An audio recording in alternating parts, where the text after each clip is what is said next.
Hello everyone and welcome to first lecture of chemistry paper 1, that is organic chemistry. As all of you know very well that uh, each paper of chemistry consists of 4 units. So here are also 4 units. I am going to start second unit of paper 1, that is organic chemistry. Second unit is organic synthesis via enolates. We have to synthesize various organic compounds. We can synthesize monocarboxylic acids, dicarboxylic acids, alpha beta unsaturated carboxylic acids, ketones, diketones, heterocyclic compounds, etc. via these enolates. By using enolates, we can synthesize various organic compounds. Now, what do you mean by these enolates? Enolates means, look at this compound. There is a carbon-carbon double bond and OH group is directly attached to carbon-carbon double bond. Such compounds in which OH group is directly attached to carbon-carbon double bond are known as enols. Enols, as the name indicates, enol is actually, it is consists of two parts. It consists of two parts, that is in and ol. We know that En stands for carbon-carbon double bond. En stands for carbon-carbon double bond and Ol stands for OH. Means if OH group, that is hydroxy group, is directly attached to carbon-carbon double bond, then such compounds are known as enols. Here is the same case. There is OH group, that is hydroxy group, which is directly attached to carbon-carbon double bond. So such compounds, the compounds having such type of grouping are known as enols. For example, look at this compound. This is a carbon-carbon double bond and OH group is directly attached to carbon-carbon double bond. So this compound comes under the category of enols. So what do you mean by enols? Enols are anorganic compounds in which OH group, that is hydroxy group, is directly attached to carbon-carbon double bond. Now what do you mean by these enolate ions? If there is H in this case, if there is H, we call this compound as enol. Now in case of enol, there is OH group, that is hydroxy group, and we know that in hydroxy group there is a covalent bond between oxygen and hydrogen, and oxygen is the second most electronegative element of periodic table. So this sigma bond, that is covalent bond, shift towards oxygen. This oxygen is more electronegative than hydrogen, so it withdraws this electron pair towards itself. So hydrogen leaves this molecule without electron. Hydrogen as H plus, it leaves this molecule, and oxygen carries negative charge. Now it is not enol, but it is enolate ion. So anions of enols, originally that compound was enol. When it releases H plus ion, due to more electronegativity difference between oxygen and hydrogen, hydrogen can easily release as H plus ion. So when enols loses H plus ion, it becomes anion, that is negative charge is located on oxygen after removing of H plus ion, and such anions of enols are called as enolate ions. And by using such type of enolate ions, we can synthesize various organic compounds. Now what do you mean by this? Okay, before that, before synthesis of various organic compounds by using these enolates, we have to study, we have to first learn these active methylene compounds. Now what do you mean by these active methylene compounds? Active methylene compounds means, sorry, active methylene compounds means this is methylene group, this group. Look at this compound ZCH2, Z.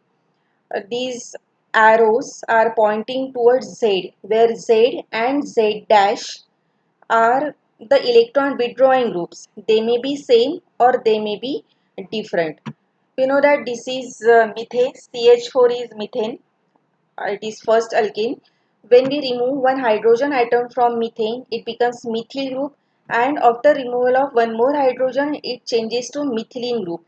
So this group is known as methylene group. Bond CH2 bond. This group is known as methylene group. So it is again the methylene group CH2 bond CH2 bond. And when such methylene group is placed between it located between two electron withdrawing groups, then such methylene group is known as active methylene group or reactive methylene group. What do you mean by active or reactive methylene group? This is a methylene group bond CH2 bond. Such type of group is known as methylene group. When it becomes active, when it becomes reactive, when it is called as reactive methylene group or active methylene group, when it is placed between two electron withdrawing group. This Z and Z dash, this is the general representation. This Z and Z dash are electron withdrawing groups. We know that groups are of two types. They may be electron withdrawing, they may be electron releasing. And in this case, these two groups Z and Z dash are electron withdrawing groups. So when methylene group is placed between two electron withdrawing group, then such methylene group is known as active methylene group or active reactive methylene group. Okay, understood. What do you mean by this methylene, reactive methylene group or active methylene group? There is again propane. Propane is a alkane of 3 carbon atom. In propane there is again CH2 group, methylene group between two CH3 groups. But that methylene group is not reactive and this methylene group is reactive. When it becomes reactive, when it is placed between two electron withdrawing groups. So such methylene group which is located between two electron withdrawing groups is known as reactive methylene group or active methylene group, and such compounds are known as reactive methylene compounds or active methylene compounds. For example,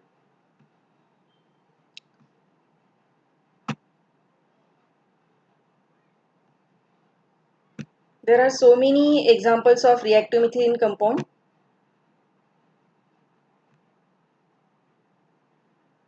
This is methylene group, bond CH2 bond. This group is placed between C double bond O group on one side and C double bond O group on another side. This is ketone functional group, bond C double bond O, and this is C double bond O. This is ester functional group. And both these functional groups are electron withdrawing group, ketone as well as ester. Both these functional groups are electron withdrawing. This is again the methyl group, bond CH2 bond. This methylene group, is located between two electron withdrawing group. This group is known as carboxylic acid group. This group is known as carboxylic acid group. C double bond O bond OH. And carboxylic acid groups are again electron withdrawing groups. Why these are electron withdrawing groups? Due to presence of this oxygen. We know that oxygen is more electronegative than carbon. So what happens here? This pi bond shift towards oxygen. As this pi bond shift towards oxygen, carbon becomes electron deficient. Carbon electron, uh, it becomes electron deficient, so it withdraws electron from the neighboring carbon atom. Okay, this is why electron withdrawing due to presence of oxygen. Simple. Okay, as there is oxygen, which is the second most electronegative element of periodic table, it withdraws electron from carbon, and this carbon withdraws electron from adjacent carbon. That's why this group is known as electron withdrawing group. Here is the same case. There is oxygen. Oxygen is more electronegative than carbon. It withdraws electron from carbon. This carbon becomes electron deficient. It withdraws electron from adjacent carbon. Means these electrons are shifted towards ester functional group. Means this ester functional group is electron withdrawing. Same case here. This is oxygen. Oxygen is more electronegative than carbon. It withdraws electron from carbon. This carbon, there is a carbon, carboxylic acid carbon. This carbon becomes electron deficient. It withdraws electron from adjacent carbon. So these electrons are shifted towards carboxylic acid group. Therefore, carboxylic acid group is electron withdrawing group, and such methyl groups are known as reactive methyl groups or active methyl groups. So what do you mean by reactive or active methyl group? When the methyl group is placed between two electron withdrawing group, when methyl group is placed between two electron withdrawing group, for example, this group, cyanide functional group is again electron withdrawing group because there is nitrogen due to presence of nitrogen. Nitrogen is more electronegative than carbon. It withdraws electron from carbon. Carbon becomes electron deficient. It withdraws electron from adjacent carbon. So these electrons are shifted towards cyanide functional group. Means cyanide functional group is electron withdrawing. And when methyl groups is located between two electron withdrawing groups, then that methyl group is known as reactive methyl group, and the compounds are known as reactive methylene compounds. Now, why this methyl group? why such methyl group is reactive. When it is placed between two electron releasing group, it is not reactive. But when it is placed between two electron withdrawing group, it becomes reactive. So what is the reason behind this? The reason behind this is that due to presence of the acidic hydrogen, look at this, this is methyl group, bond CH2 bond, this is methyl group, and these two groups are electron withdrawing groups. These two groups are electron withdrawing group. This is ketone functional group and this is ester functional group, and we know that both these groups are electron withdrawing. Now why the question is that why this methyl group is active, why it is known as reactive methyl group or active methyl group. So it is simply because this electron withdrawing group, oxygen is more electronegative than carbon. So it withdraws electron, means when such compounds, actually when treated with base, strong base, what is the function of base? Base abstracts proton from acid. What do you mean by proton? Proton means H plus ion. When such compounds, such reactive methylene compounds are treated with strong base, base abstracts this proton from the methylene group, and as it loses proton in presence of base, it is active. We can say that it is reactive. If it does not loses proton, we said that it is inactive, it is not reactive. But in presence of proton, this reactive methylene compounds easily loses H plus ion, means this group is reactive towards base, it is active towards base. So what is the reason behind this? Why it loses proton when base is added in such reactive methylene compounds?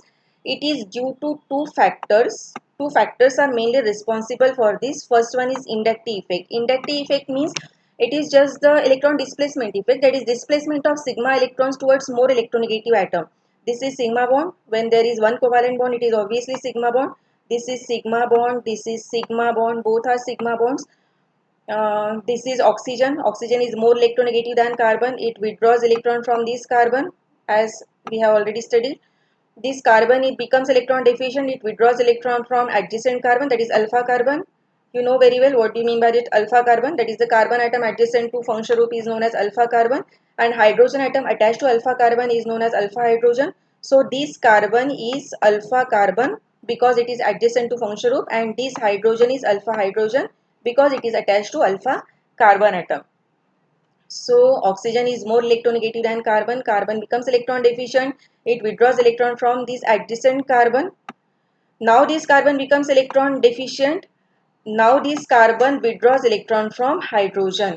As it withdraws electron from hydrogen, hydrogen leaves this molecule without electron as H plus ion, means it becomes reactive. Why? Due to presence of electron withdrawing group. So this effect, that is displacement of sigma electron towards more electronegative atom, is known as inductive effect. This is the displacement of sigma electron. There are two bonds, sigma bond and pi bond. Displacement of covalent bond actually towards the more electronegative atom is known as, this is pi bond, shifting of pi bond, but in this case there is a shifting of sigma bond. In if we compare the electronegativity of both these carbon, this carbon is more electron withdrawing, this carbon is electronegative because it is electron deficient. So it withdraws this electron from this carbon. So these electrons, these sigma bond electrons shifted towards more electronegative carbon. Such a displacement of sigma electron towards more electronegative atom is known as inductive effect. So due to this inductive effect, this carbon, this methylene carbon becomes electron deficient and it withdraws electron from alpha hydrogen. As it withdraws electron from alpha hydrogen, hydrogen leaves this molecule without electron as H plus ion, and this carbon gets obviously negative charge. It changes into carbanion. Carbon having negative charge is known as carbanion. So this is first reason, this is one of the reason why methylene group loses H plus ion when it is placed between two electron withdrawing group. We have a methylene group in case of propane also. Propane means alkane having 3 carbon atom, CH3 bond CH2 bond CH3. Look at the middle carbon atom. CH2 group is there. CH2 group is known as methyl group. but these two adjacent groups are not electron withdrawing group. Actually these are electron releasing group. So this methyl group cannot loses H plus ion, means this methyl group is not reactive, this methyl group is not active. When a base is added to propane, this base cannot abstract H plus ion from this methyl group. That's why this methyl group is not reactive, it is not active. But when this base is added to such compound, it can abstract proton, means this methyl group is reactive. So this methyl group is reactive, this methyl group is not reactive. So why it is reactive? Because it is placed between two electron withdrawing group. So there are two factors which are responsible for the release of proton. First factor is obviously inductive effect, and second one is the resonance effect. Second one is resonance effect. Resonance, okay. After losing H plus ion, originally this was methylene group. After releasing H plus ion, it changes into carb anion, that is carbanion. And we know that the negative charge, I hope you have remembered, that is the charge, that is the ion, may be positive, may be negative, and it is stable if that charge on that particular species is not localized. I hope you remembered that. That is, if the charge is not localized, it is delocalized, then that particular ion is stable. And where is delocalization of charge? Where there is conjugation. What do you mean by conjugation? Alternate position of single bond and double bond is known as conjugation. And in this case, this negative charge of carbanion, is in conjugation with carbon oxygen double bond. Negative charge single bond double bond, negative charge single bond double bond. In this side also there is resonance, negative charge single bond double bond. On both sides there is resonance, means this negative charge can delocalize in this side, in the left hand side, as well as in the right hand side, because on both sides there is conjugation. So negative charge single bond double bond, negative charge single bond double bond. So this negative charge of carbon is not localized, but it is delocalized. So this carbanion, the form carbanion after release of H plus ion is more resonance stabilized, and as it is stabilized after losing H plus ion, it gets stable. And each and every species in the universe tries to get stability. So after losing H plus ion, if it becomes stable, then why it does not loses H plus ion? It can easily loses H plus ion. And if it loses H plus ion, then we call that methyl group as a reactive methyl group, and that compound is known as reactive methylene compound. So this negative charge shift between these two carbon, and this pi bond shift towards the oxygen. So oxygen carries negative charge and double bond is created between these two carbon. So this negative charge which was originally on this carbon now shift towards this carbon, that is it is delocalized, it is not localized. In first case it is on carbon, in second case it is on oxygen. Same is the case in the right hand side also, that is this negative charge can shift between these two carbon, and this double bond, this pi bond shift towards oxygen. That's why this oxygen, in this case that oxygen carries negative charge and there is a double bond between two carbon, means this negative charge which was originally on carbon, now it can delocalize on both the oxygens, carbonyl oxygens on both side, that is right hand side as well as left hand side. So this is the reason why methyl group releases proton when it is placed between two electron withdrawing group. So this is about the acidity of methylene hydrogen, that is alpha hydrogens are these alpha hydrogen. These alpha hydrogens are acidic when it is placed between two electron withdrawing group, and such methyl groups are known as reactive methyl groups. Which methyl groups are known as reactive methyl groups? Which can releases H plus ion. And when this methyl group releases H plus ion, because in this case also there is a methyl group, in case of propane there is again the methyl group. So which methylene group releases H plus ion when it is placed between two electron withdrawing groups? It becomes reactive. That is when in such compound, that is uh, such compounds, this methyl group is reactive. Why it is reactive? Because it easily loses H plus ion. Why it loses H plus ion? Due to presence of electron withdrawing group on its both sides. Two factors are responsible for that, that is resonance effect and inductive effect. So such methyl groups, such methylene groups are known as reactive methylene groups because they releases H plus ion. And when they releases H plus ion, when they are placed between two electron withdrawing groups. So such methylene groups are reactive methylene groups or active methylene groups, and such compounds are known as reactive methylene compounds. So that's all for today's lecture. In next lecture we will see how we can synthesize various organic compounds by using reactive methylene compounds. In your syllabus there are two reactive methylene compounds. This is first, that is acetoacetic ester, and second one is malonic ester. By using malonic ester and acetoacetic ester, both are reactive methylene compounds, we can synthesize various organic compounds, that is monocarboxylic acid, dicarboxylic acids, ketones, diketones, heterocyclic compounds, and many more. So that's all for today's lecture. We will see tomorrow. Till then, goodbye.